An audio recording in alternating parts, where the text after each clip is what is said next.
É o primeiro assunto para comentarmos neste último jornal. São nossos convidados esta noite José Guilherme Aguiar, vereador da Câmara Municipal de Matosinhos, do PSD, André Ferreira, candidato do PS à Câmara Municipal de Penafiel. Começo por si, André Ferreira, boa noite, por olharmos esta cimeira que vai acontecer sexta e sábado. De facto, as atenções estão voltadas para o nosso país e para a possibilidade de haver aqui um prolongamento para pagar os juros. Na sua opinião, é de facto esse o caminho para aliviar a carga que existe nesta altura no nosso país? Antes de mais, boa noite e obrigado pelo convite e pela oportunidade de estar aqui presente neste debate, e também cumprimento ali o colega Dr. José Guilherme Aguiar. Trata-se efetivamente de uma conferência que poderá ser decisiva para os próximos dias e para o nosso futuro a curto prazo. E esperemos que o titular da pasta das Finanças, o Dr. Vítor Gaspar, em articulação com os diferentes agentes políticos, encontrem as medidas alternativas, as medidas compensatórias necessárias, com vista a que Portugal possa, no mais curto espaço de tempo, voltar ao mercado da dívida pública. E, como tal, esta cimeira figura-se decisiva para Portugal no curto prazo. José Guilherme Aguiar, olhando para aquilo também que nos vai chegando relativamente a esta possibilidade de Portugal ter mais tempo, Portugal e a Irlanda, é de facto o inevitável que há meses vínhamos falando? Eu acho que sim, eu temo seriamente que sim. Antes de mais, também boa noite ao Dr. André Ferreira, mas aquilo que eu penso é que a situação não é a situação portuguesa. É evidente que a situação portuguesa teve uma derrapagem orçamental, teve esta decisão do Tribunal Constitucional que ainda reduziu mais as receitas orçamentadas e previstas pelo Governo, mas a situação da Europa é que é uma situação de todo em todo preocupante. Neste momento em Paris fala-se em 150 mil desempregados.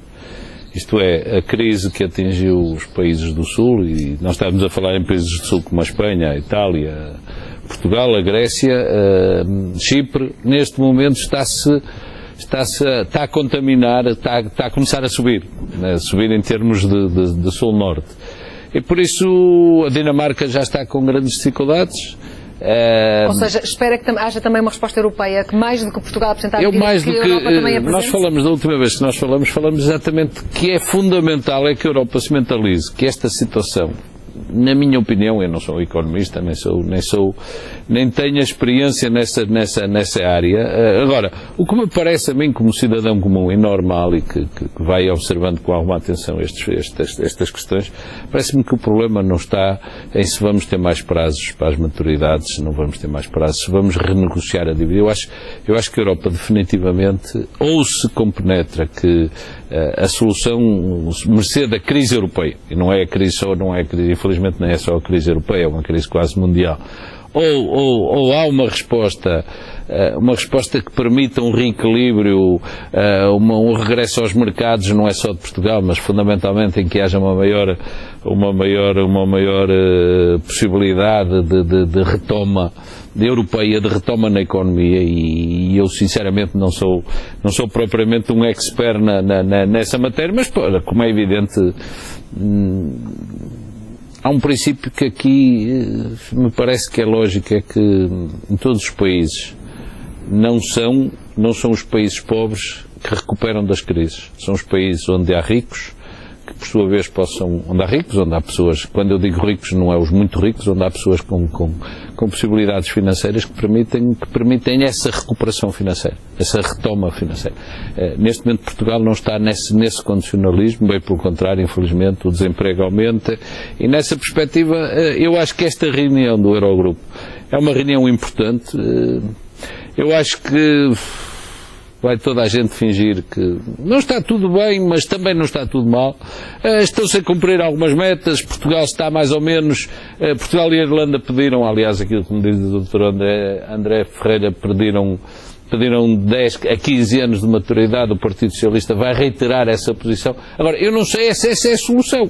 Não sei, parece-me que nós andamos de renegociação em renegociação, e isto tudo que seja neste momento fazer previsões a mais de 3 semanas, o que é um suicídio. André Ferreira, e como é que viu, depois do chumbo do Tribunal Constitucional, aquilo que foi o caminho apresentado pelo Primeiro-Ministro Pedro Passos Coelho, a rejeitar desde logo o aumento de impostos e a dizer que o que é preciso para já é cortar na despesa e fazer a reforma do Estado, que também muito tem sido debatida? Ora bem, as declarações do Primeiro-Ministro, Dr. Pedro Passos Coelho, são de certa forma inquietantes para a população portuguesa, porque nós temos que, fazendo uma análise cronológica dos fatos, algo nos levou a esta situação débil em que o país manifestamente se encontra. E, de facto, quem criou esta situação, nomeadamente, não foi o Tribunal Constitucional, mas sim foi o atual Governo da República que teve uma postura, de certa forma, obstinada em propor cortes cegos e, nomeadamente, aquelas 4 normas que foram declaradas inconstitucionais pelo Tribunal Constitucional, e como tal o caminho que se aventa é um caminho penoso para Portugal e para os portugueses.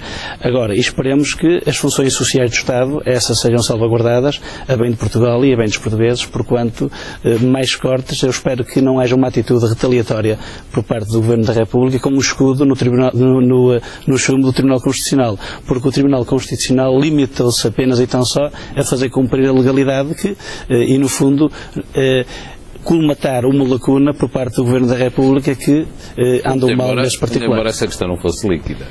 Vamos ver uma coisa. Eu acho que se está a falar muito na decisão do Tribunal Constitucional como se ela fosse, como cada magistrado do Tribunal Constitucional tivesse o dogma da infalibilidade.